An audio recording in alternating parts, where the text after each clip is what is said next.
This thermal map shows the sea surface temperature anomalies recorded in June 2026. Notice the massive accumulation of heat in the eastern and central Pacific Ocean. Global climate models are tracking this anomaly toward a 2 degrees Celsius increase, the exact threshold for what scientists classify as a super El Niño. In a typical year, powerful trade winds blow across the Pacific from east to west.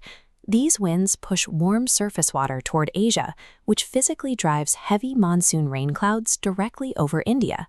But during an El Niño, those winds weaken and reverse. The warm water sloshes back toward South America. As that heat moves east, it drags the rain clouds along with it, pulling crucial moisture entirely away from the Indian subcontinent. On the ground, this physical shift in the atmosphere starves the soil.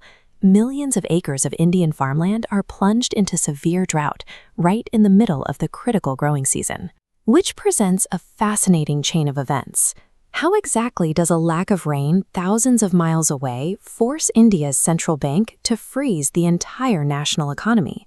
The answer lies in how a weather anomaly trickles down into the agricultural supply chain, eventually triggering a massive, unavoidable macroeconomic shock. The earliest tremors of this shock hit the local rice mills. When the monsoon fails, the supply of raw paddy rice arriving at these facilities drops sharply. Suddenly, mill owners are fighting over a drastically shrinking pile of grain. Terrified of running out of stock to fulfill their orders, these mill owners start hoarding whatever paddy they can find.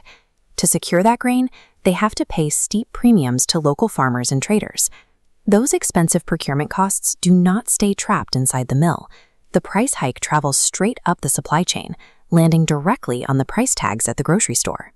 This chart breaks down India's Consumer Price Index, the main metric used to track national inflation. Notice that a staggering 42% of the average Indian consumer's expenses are dedicated strictly to food. Because food holds such heavy weight in the index, a localized shortage in basic staples like rice and vegetables drags the national average up with it. It pushes headline inflation dangerously close to the 6% maximum tolerance line. Scarcity in the fields destroys purchasing power in the cities. A drought acts as an inflation tax applied to every citizen in the country. This puts the Reserve Bank of India in a difficult position. Their absolute primary mandate is to keep national inflation under control. Normally, financial markets want the central bank to cut interest rates because cheaper borrowing costs help businesses expand and boost overall growth. But when an El Niño drives up food prices, those expectations collide with reality. The central bank cannot safely cut rates while the cost of living is spiking. They are forced to freeze their policy, keeping borrowing costs high to prevent the economy from overheating further. This split-screen diagram shows the resulting dual squeeze on the macroeconomy. On the left, high interest rates mean expensive debt, which slows down corporate manufacturing. On the right, as crops fail, rural farmers lose their income, causing consumer demand to plummet simultaneously. You have high inflation, expensive corporate debt, and crushed consumer spending, all colliding at exactly the same time. The inevitable result is a widespread correction across the stock market. During historical El Niño events, this chain reaction led to devastating economic outcomes. But the India of 2026 is armed with modern defenses designed to block these shocks.